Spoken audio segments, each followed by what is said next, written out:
सभी बच्चे ध्यान से देखें।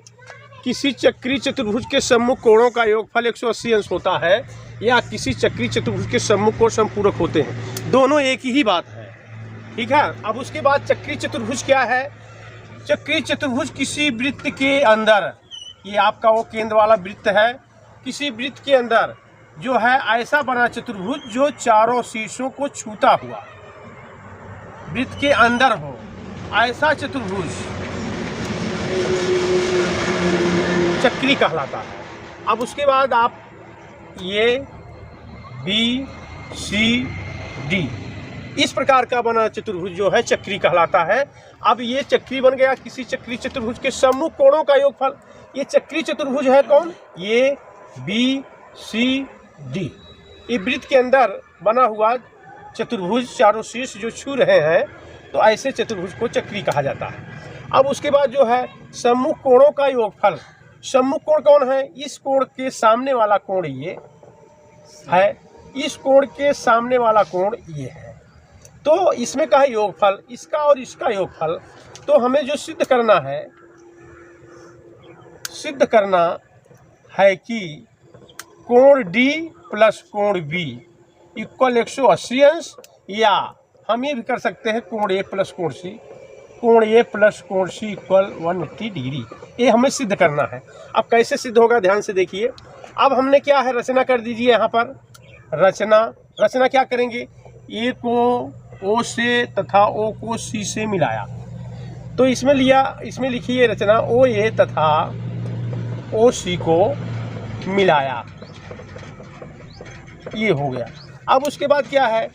अब हम जानते हैं कि ये जो चाप है हमारा, कौन सा चाप? ए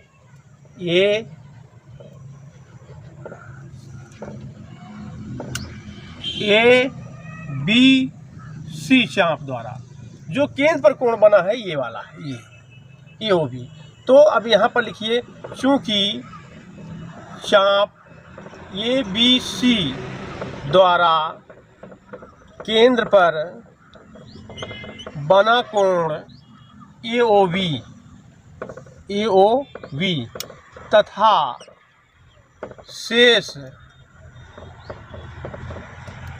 परिधि पर बना कोण, ये तो केंद्र का कोण है, और शेष परिधि वाला कोण क्या है? शेष परिधि वाला कोण ये है, ए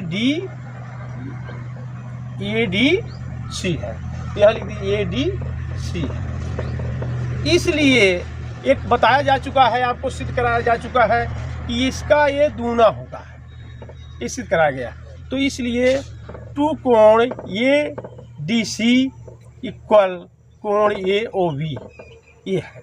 ये कोण का दूना ये होता है, ये बता दिया गया है। और उसके बाद जो है ये समीकरण नंबर 1 हुआ। इसी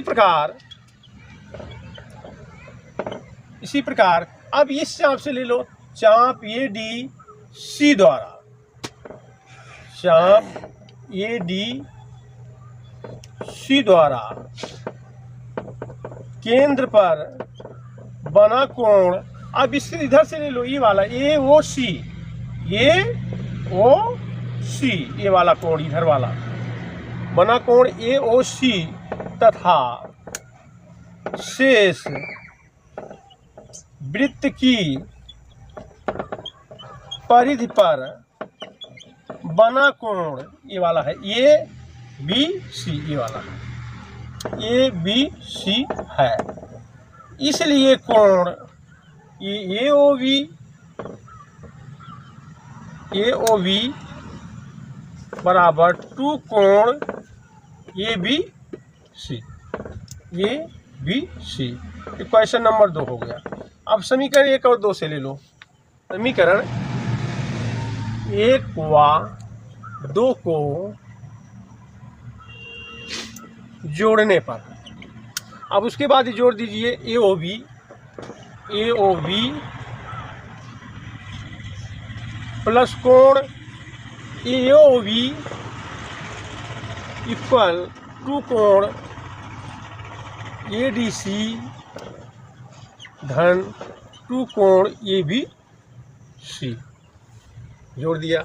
अब उसके बाद जो है ए ओ बी कितना हुआ? अब जैसे ए ओ बी ए एक केंद्र पर कोण 360, इसकी जगह पर 360 रख दिया, तो कॉमन ले लिया ए डी सी धन कोण ए बी सी, कॉमन ले लिया। अब 360 में इसका हम बटा कर देते हैं, ए डी सी धन कोण ए बी सी, कोण ए बी सी, इसका काट दीजिए, तो कोण ए डी सी धन कोण ए बी सी बराबर 180 अंश।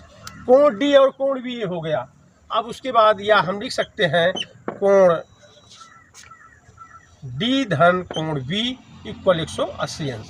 इसी प्रकार जैसे किया गया, अब इसी प्रकार हम करेंगे, इधर से करेंगे चाप ए डी ए बी द्वारा, तब यहाँ से हम रचना कर देंगे इस तरह से, तो अब ये केंद्र का कोण इधर बनेगा, और उसी तरह से करेंगे तो ये भी मिल जाएगा हमारा, कोण ए धन कोण सी बराबर 180 अंश। इट्स प्रूव्ड, यही सिद्ध कर रहा है।